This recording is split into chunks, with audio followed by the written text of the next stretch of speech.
마태복음 15장 21절에서 28절.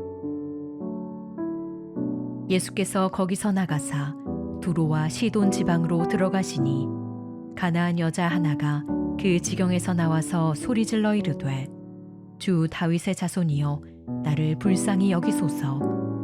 내 딸이 흉악하게 귀신 들렸나이다 하되 예수는 한 말씀도 대답하지 아니하시니 제자들이 와서 청하여 말하되 그 여자가 우리 뒤에서 소리를 지르오니 그를 보내소서.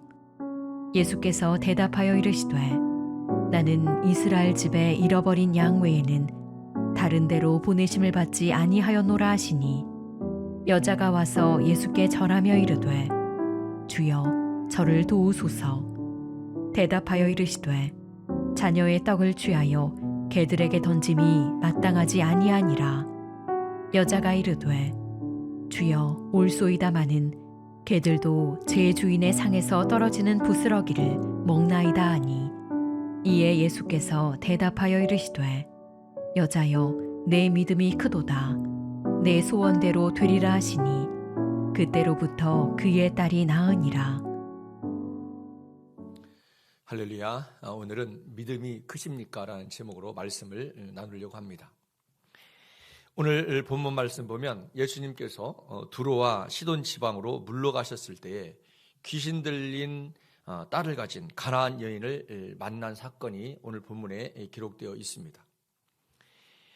이 여인은 이방 여인이었음에도 불구하고 예수님을 다윗의 자손이라고 부릅니다. 그리고 절규하듯이 간절한 소망을 가지고 예수님 앞에 나옵니다. 이 여인은 이방이었지만 예수님께서 메시아라고 그렇게 인정하는 믿음을 가졌다는 사실을 이야기해주고 있는 것입니다. 그러나 오늘 본문에서 우리가 마주하는 주님의 모습은 평소와 다른 그런 자애로운 그런 모습이 아니라 사뭇 까칠한 그러한 모습으로 비춰집니다. 주님은 침묵하시기도 하시고요, 거절하시기도 하시고, 심지어 여인을 개에 비유하는 모욕적인 그러한 언사를 통해서 그녀를 시험하는 것을 볼 수가 있습니다. 우리 역시 간절한 기도 중에 하나님의 침묵이나 상황의 악화를 경험할 때가 있을 것입니다. 하나님 왜 내 기도를 외면하시는가라는 그런 절망적인 그런 질문을 우리가 하게 될 때가 있습니다. 그때에 우리는 가나안 여인에게 어떻게 하나님께서 테스트를 하셨고 그것을 이 가나안 여인이 어떻게 통과했는지를 우리는 알 필요가 있습니다. 오늘 21절부터 25절 말씀 보면 첫 번째, 응답이 지체될 때 더욱 간절히 주님 앞에 엎드려야 한다는 것입니다. 여인의 부르짖음에 예수님은요, 한 말씀도 대답하지 아니하시니 이렇게 이야기합니다. 참 무정하게 보이지 않습니까? 예수님은 어린아이가 다가왔을 때도, 제자들이 꾸짖었을 때도 어린아이가 내게 다가오는 것을 막지 말라고 할 정도로 많은 사람과 소통하고 많은 사람과 교제했습니다. 그런데 오직 유난히도 이 여인에게는 매몰차게 아는 체도 안 합니다. 그 소리를 듣고도 대답도 아니하셨다. 오늘 성경은 그 이야기를 기록하고 있어요. 한 말씀도 대답하지 아니하시니 이렇게 이해하고 있다는 것입니다. 이건 의도적인 것입니다. 이 여인의 믿음의 깊이를 드러내기 위한 예수님의 의도성이 담겨져 있습니다. 제자들마저 여인을 귀찮게 여겨서 보내달라고 그렇게 청할 정도입니다. 예수님, 저를 시끄럽게 하니까 귀찮으니까 빨리 그냥 응답해서 보내주시죠. 이렇게 말할 정도였습니다. 주님은 그때 이렇게 말씀합니다. 나는 이스라엘 집에 잃어버린 양 외에는 보내심을 받지 아니하였느니라. 얼마나 매몰차입니까? 그리고 분명하게 선을 그어버려요. 가까이서 그 이야기를 듣는 이 여인의 마음은 어떻겠습니까? 그럼에도 불구하고 이 여인은 물러서지 않고 예수님께 절하면서 나옵니다. 이 절하다는 말, 이 프로스케네오라는 말인데요. 이 사전에 보면 이 단어는 단순한 인사가 아니라 신적 대상에게 드리는 최고의 경배라고 그렇게 써 있습니다. 그럼 예수님 앞에 그 모욕적인 말을 들었음에도 불구하고 예수님을 신적 예배 대상으로 겸손하게 그렇게 경배했다라는 것입니다. 두 번째로는 자존심을 버리고 오직 은혜만을 바라는 것이 참된 겸손이라는 겁니다. 오늘 26절부터 27절 말씀까지 보면 주님은 자녀의 떡을 취하여 개들에게 던짐이 마땅하지 아니하다라는 충격적인 말을 합니다. 여기서 개라는 이 단어는 당시 유대인들이 이방인들을 멸시할 때 썼던 표현입니다. 그래서 유대인들이 상처를 받고 있었어요. 특별히 사마리아인이라든지 이방인들은 유대인들에게 그런 상처를 받고 생활했습니다. 우리가 일본에 치하에 있을 때 우리가 상처를 받는 것이 있지 않습니까? 조선인들을 향해서 뭐라고 얘기했습니까? 걸레라고 얘기했습니다. 우리는 그 치욕적인 그런 경험을 우리 역사 가운데 하고 있습니다. 했습니다. 그런데 바로 예수님마저도 신적 대상으로 경배하며 존경을 표했던 그 예수님마저도 다른 사람과 별다를 게 없었다라는 거예요. 얼마나 실망스러웠겠습니까?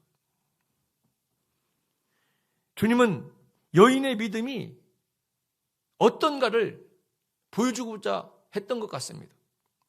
이 여인의 믿음이 순금처럼 나오게 하기 위해서 가장 가혹한 풀무질을 하고 있는 것 같습니다. 여인은 이 모욕을 이렇게 반응합니다. 주여 올소이다마는 개들도 제 주인의 상에서 떨어지는 부스러기를 먹나이다. 이렇게 고백을 해요. 이것은 이 여인의 신앙 고백입니다. 주님이 나를 개라고 한다면 다른 사람은 몰라도 주님이 나를 개라고 한다면 맞습니다. 다른 사람은 몰라도 예수님께서 나를 개라고 한다면 맞습니다. 아니요. 예수님께서 나를 어떤 동물에 비유한다 할지라도 주님이 그렇다면 그것은 진리입니다라고 받아들이는 거예요. 믿음은 여기에 있는 것입니다. 하나님에 대한 절대적인 신뢰. 하나님이 그렇다면 그런 것이다 라고 얘기하는 것입니다.